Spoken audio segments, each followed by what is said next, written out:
and Gio. BT and Sal. Kevin and Tiki. Keith McPherson, your nighttime host on The Fan. On The Fan. On The Fan. On The Fan.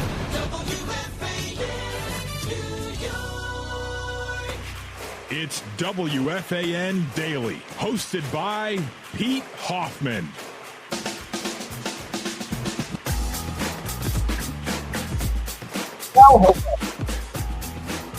As I fix my settings, because I did not do that before. It's another episode of WFAN Daily with, yes, Pete Hoffman, and I am watching the ninth inning live with you. There's already one out for this Yankees Red Sox wild card game. David Bednar is on the mound up against Yoshida. There's a one pitch, bounces to second base, Jazz Chisholm, and he gets thrown out. There's 2 outs now to go. It is a 2-1 Red Sox lead, and this was the worry the entire game for game one.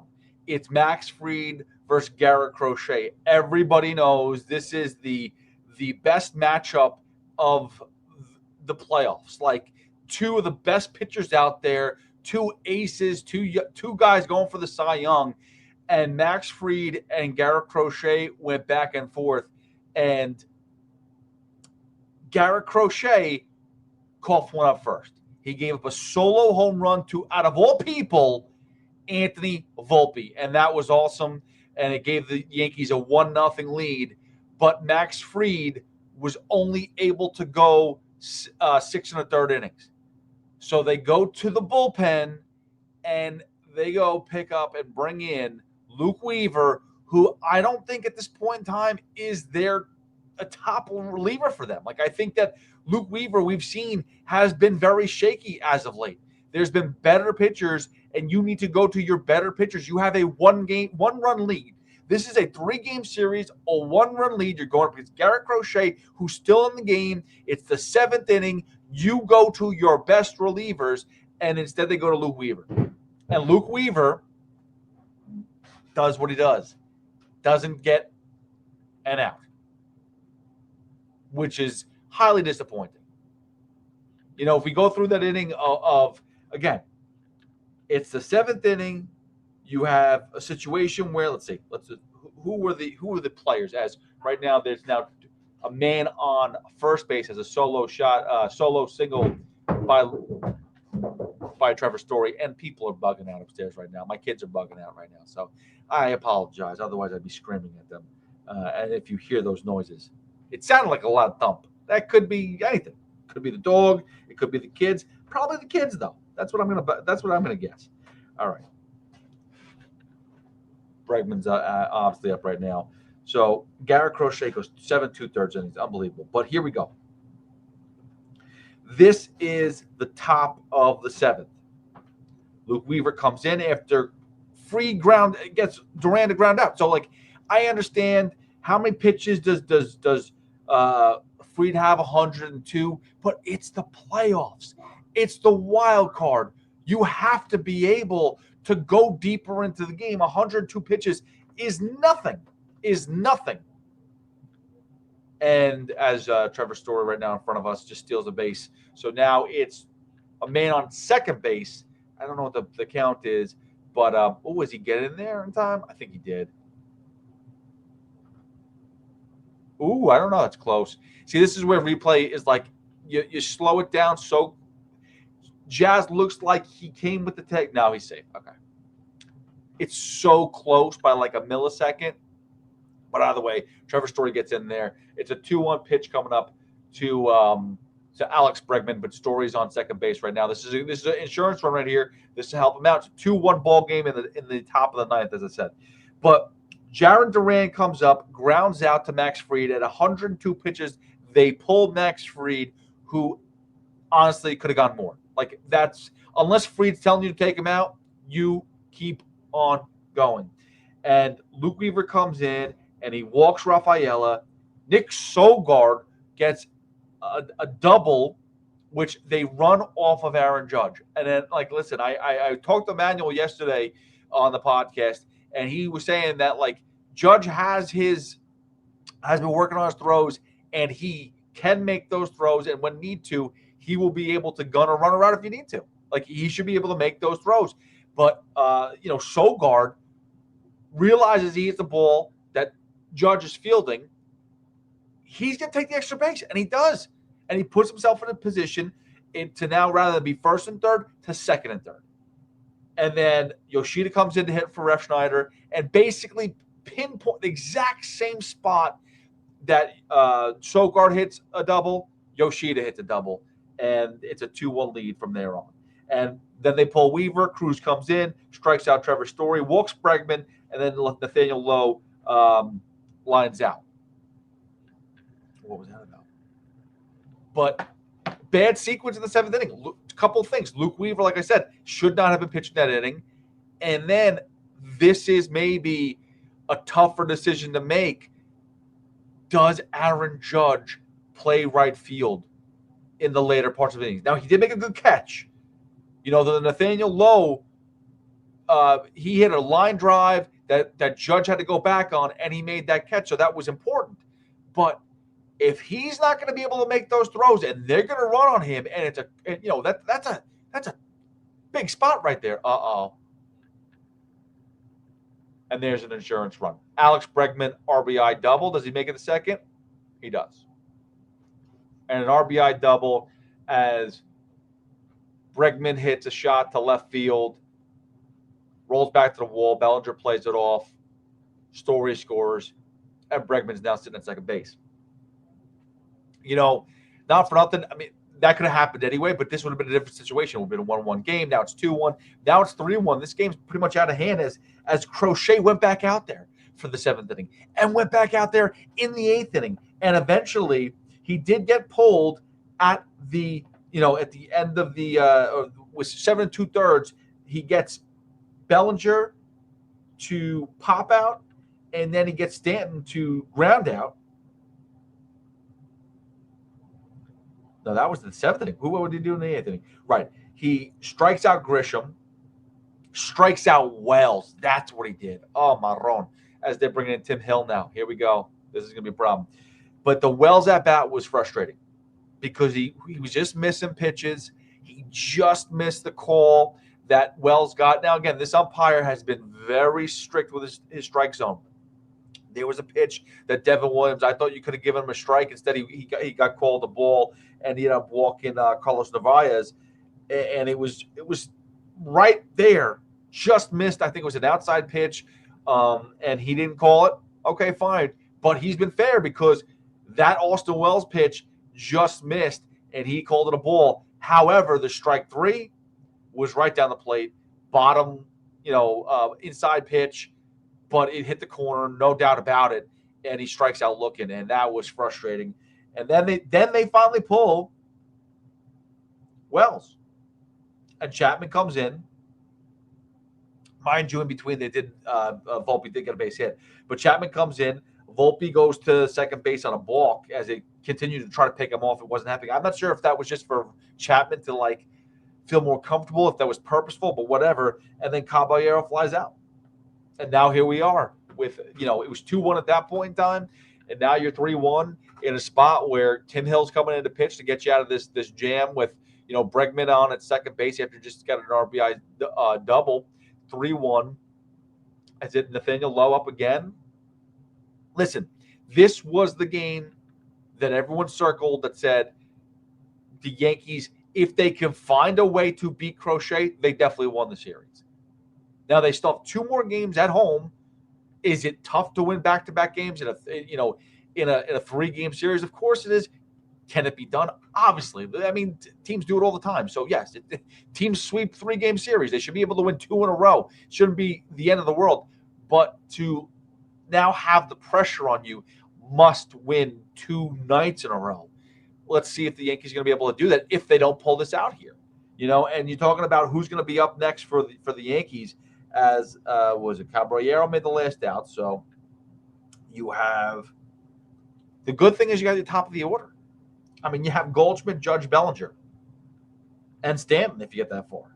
I mean, you're talking about 1 through 4. That's what you want to see. That's what you want to have. It's an 0-2 pitch from Tim Hill, and Nathaniel Lowe fouls it off. I mean, these playoff games get so stressful.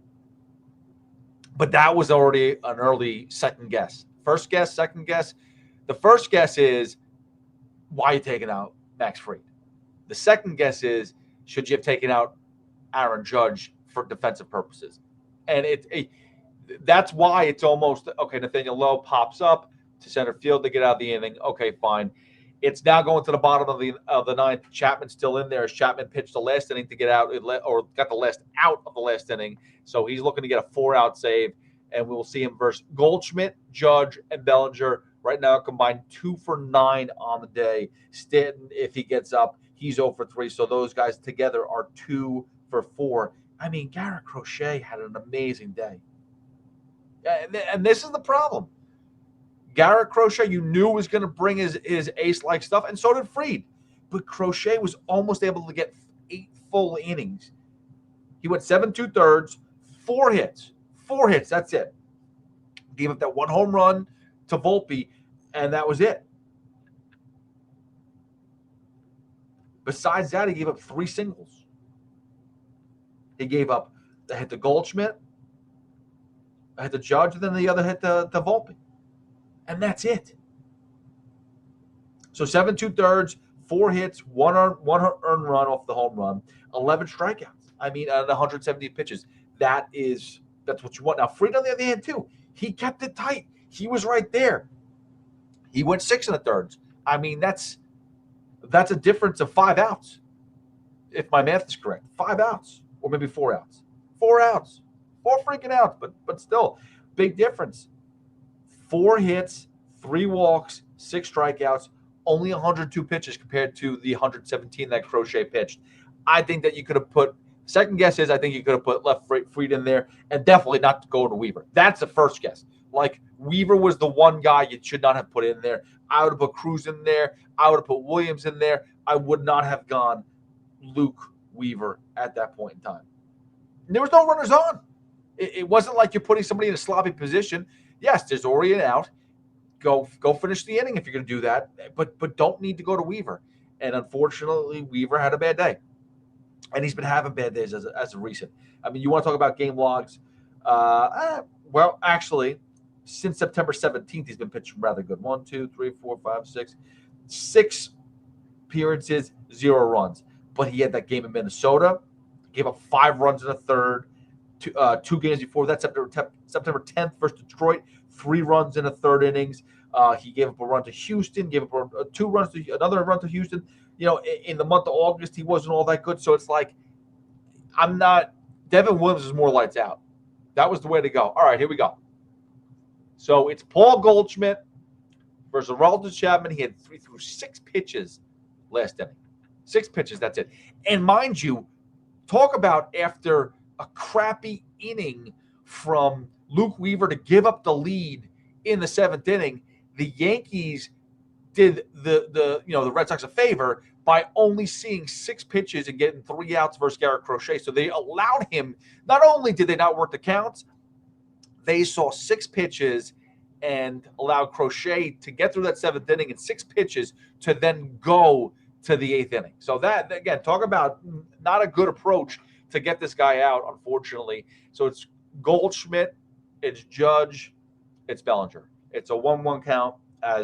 Listen, the one thing they talked about Chapman this year, which was totally unbelievable, I don't have the quote in front of me, but I'll find it later on, is that Aroldis Chapman and was it Carlos Narvaez? Am I saying his name wrong again? I probably am. I always am. And there you go. A leadoff single by Paul Goldschmidt, who is now 2 for 4 today. So how about that? How about that? The top of the 9th, Paul Goldschmidt, a leadoff single, and now Aaron Judge is up. It's a 3-1 lead, but the tying run is now at the plate with no outs, and Aroldis Chapman is pitching. But let's see the first pitch here before I lose track.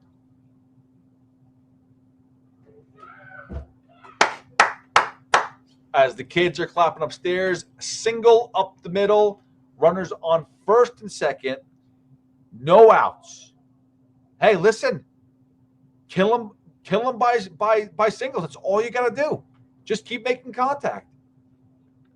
Keep making contact. They almost scored off of Crochet in the first inning. They didn't, but they were getting base hits by just Goldschmidt and Judge jumping on early pitches versus Crochet in the first inning. They didn't score, but that's what they were. That was the approach. Now Chapman, the same thing in the ninth. They're just being aggressive, and Bellinger is up. No outs, a runner on first and second.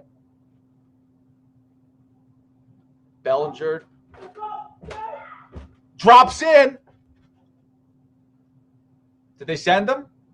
They did not send him. All right. Here we go. 3 straight singles. You got Goldschmidt single, you got Judge single, you got Bellinger single, and now you got my boy, our boy, Giancarlo Stanton. Listen, I love Stanton. I don't care. You may know me as a Met fan. I don't care.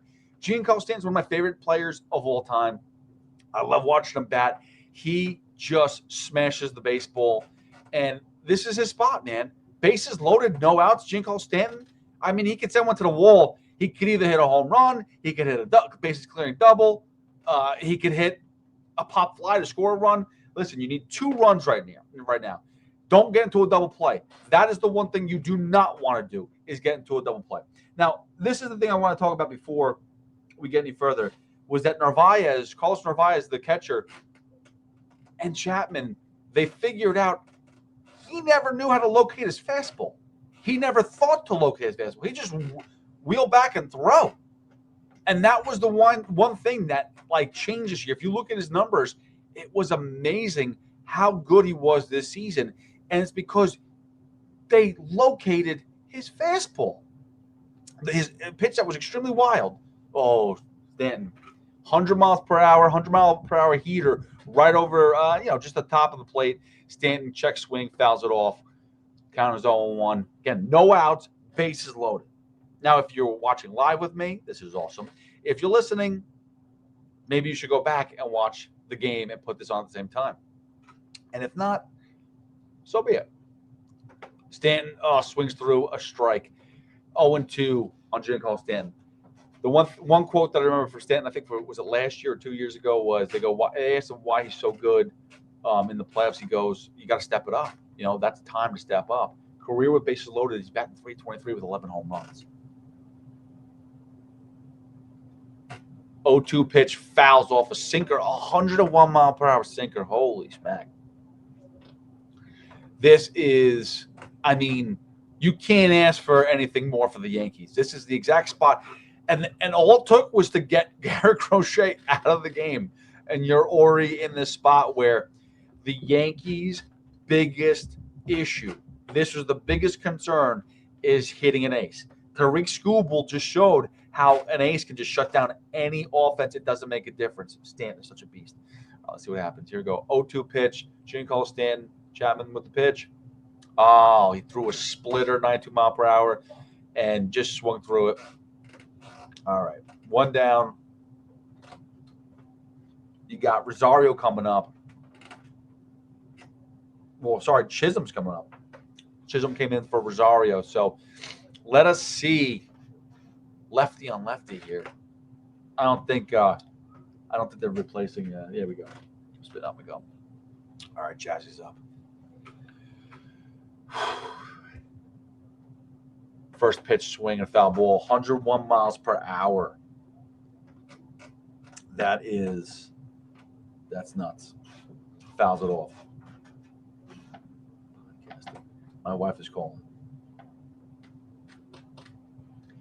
All right, so it's a bases loaded 0-1 pitch to Jazz Chisholm. Again, 1 out as Stanton just struck out. Jazz Chisholm looks at strike 2 right over the plate. Don't look back at the umpire. He's been so good all game, at least to me. He's been caught that caught the inside corner.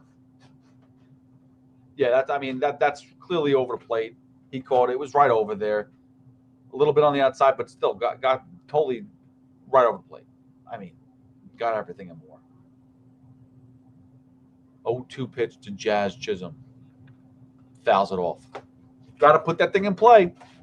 Listen, again, don't ground out. No double plays here. I don't think they're playing back anymore. They might have been playing back before. They might have been playing like a They might have been playing up before, but there's no reason to. They could turn a double play and end this game right here. So I don't think the defense is playing to go home.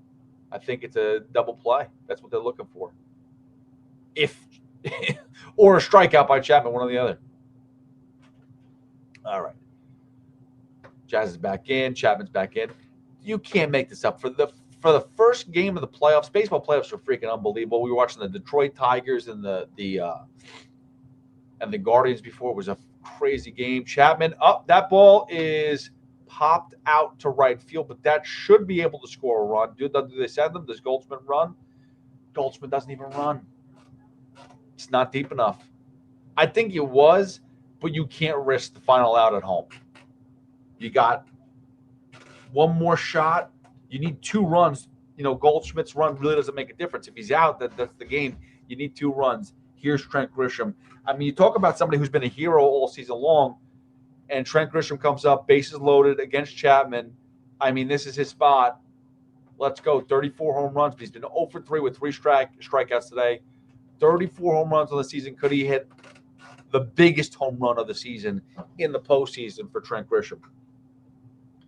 First pitch to Trent. Watches ball 1. Listen, that's not a bad thing. Like, hey, if you let him walk in a run, that's fine. That's what, like Chapman, that's what he's been known to do in these spots is just walk people. I don't understand how he's been so much more accurate. And again, that's because he's been locating his pitches, with his fastball, which is crazy to think that it took him almost 15 years to locate a pitch. Grisham swings and fouls back a fastball, 100 miles per hour. He's consistent, man. Unless these numbers are wrong, but consistently hitting 100. It's now 1-1 count, 21 pitches by Chapman. Obviously, he came in the 8th inning to get 1 out, had 6 strikes or 6 pitches there, and now we're looking to get. Ooh, that was tight, but he calls it a ball, up and in, just missing the top corner. And when you look at the review, if it was ABS, they might check that and see it was a strike. I mean, personally speaking, it looked like a strike, but again. Umpire called it a ball. 2-1 pitch to Trent. I hate that. Slider right over. What was he looking for? I mean, I guess he's looking for fastball the whole time. But now it's a 2-2 pitch to Trent Grisham, and a lot on the line right here. Bases are loaded. They've been loaded. Stanton struck out. Chaz popped out to right, and a 2-2 pitch to Grisham. Foul tip. Inning over. Game over. Strikeout. Foul tips it into Navarro's glove, and that's it. That's disappointing. Wow. What a way to go out. Bases loaded, and you can't score a run. I mean, all you're doing is see, here's the problem, too. This is the other issue. I know Stan, listen, he's not looking for a base hit. He does the same thing every time. He's looking for a home run. But you're telling me, what is Jazz looking for? Jazz, all it needs to do is make contact. And this is the issue with baseball right now with a lot of these hitters, is it's an all or nothing thing. They're looking to just pop one in the seats. You got 3 batters to hit back-to-back base hits. Just put bat on ball. Don't need to kill and crush a home run. And, I mean, Jazz's contact is weak. He was just put his bat out there. Trent was looking to go deep probably, and Chapman strikes him out, and there you go. First game goes to Boston. That's disappointing. You had him on the ropes, but this was the whole thing. This was the whole point about this game was if you can find a way to get to Garrett Crochet, you're basically locking it up and winning this game. And Garrett Crochet did what he needed to do. He gave up a home run, a solo home run to Anthony Volpe. Besides that, 3 singles, when it goes 7 2/3 innings, does what he has to do, and pitches length. The Yankees did not help by, again, that 7th inning, only getting 6 pitches to get through that 7th inning to let Crochet go to the 8th inning, and then eventually it's 117 pitches for Crochet. Fried only got into the 7th as he goes 6 1/3, and that's the difference. Fried hands the ball off to Luke Weaver, who then goes and gives up 2 runs, and then even Bednar, gives up another insurance run too. If it was Let's put it this way. If Bednar doesn't give up that insurance run and it's 2-1, are they sending Paul Goldschmidt? I think you have to. I think you have to tie the game at that point in time. Yeah, because with 3-1, bases are loaded. 1 out at this point in time when Jazz pops a ball to right field. I know it's not deep, and I know that Goldschmidt doesn't run well. I'm not sitting here and tell you that he's freaking Jose Caballero and you put your head down and run. I know that Goldschmidt doesn't run well. But if it was 2-1 still, only a 1-run lead, and Jazz hits that ball to right field, and that's potentially 3 outs if you send him and he's out. But that's the tying run. You got to score that run. And Chapman, you thought you had him on the ropes, and you did, but he buckled down. Strikes out Stanton, Jazz pops out and then strikes out Grisham. And that is a disappointing way to lose game 1 versus the Red Sox. I mean, and again, if you started the podcast with me earlier, again, we're doing this live. So if you're listening, you've probably heard this already, but now let's recap it again. The New York Yankees were up 1-0 for a majority of this game. Anthony Volpe hits an early home run, a solo home run in the 2nd inning, and there's no scoring until that top of the 7th. In the 1st inning, where the Yankees had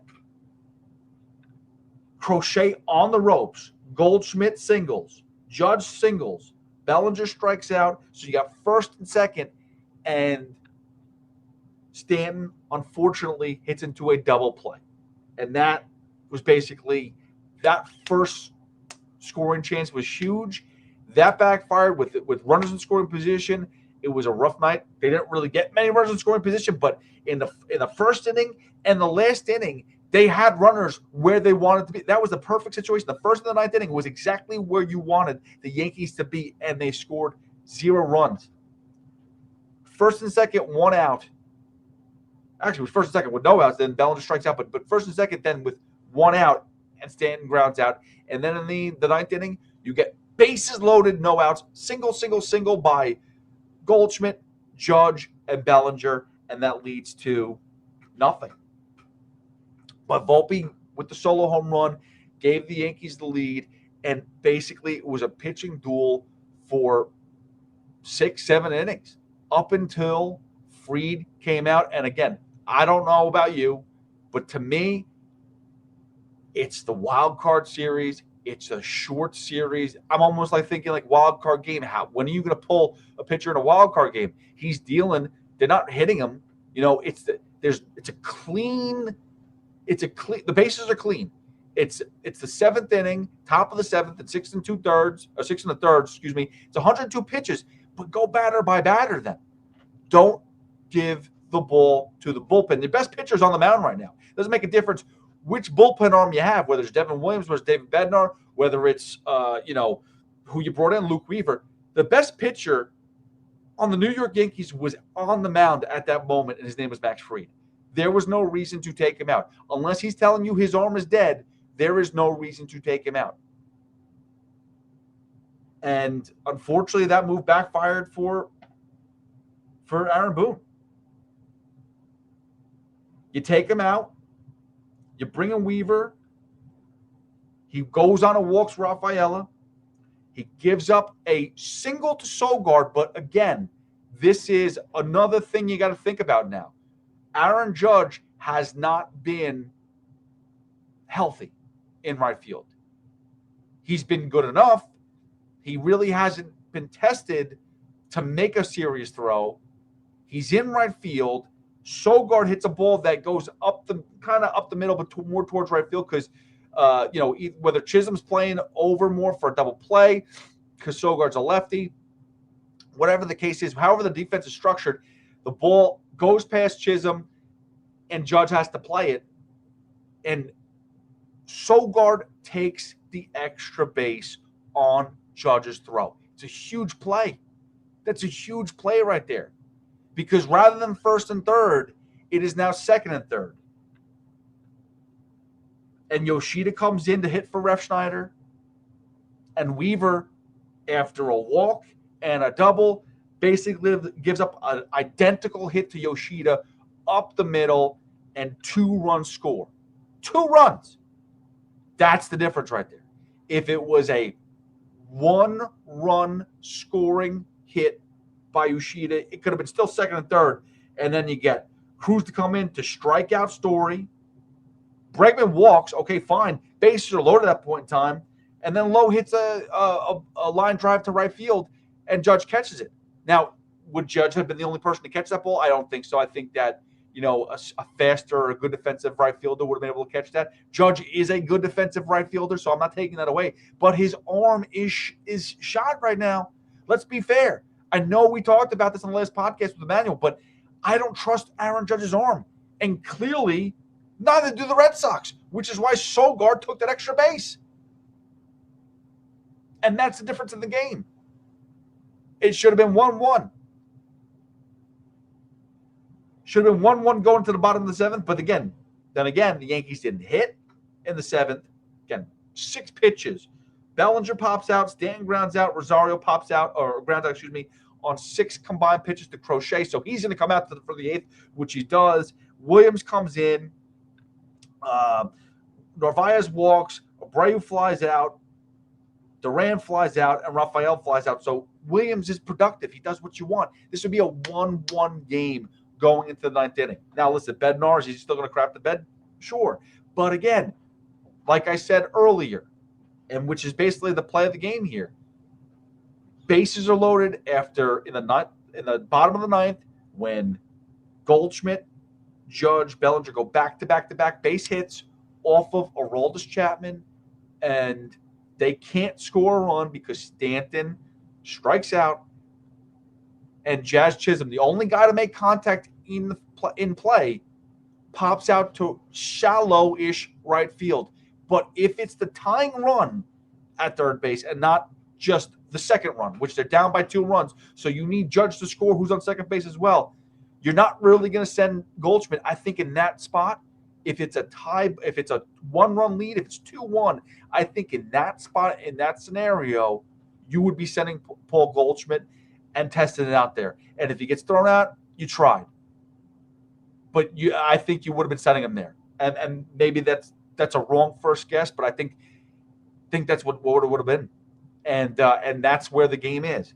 It's that second run that I hate to blame Judge on that, but if you may not be able to play Aaron Judge in right field if they're going to take advantage of that arm.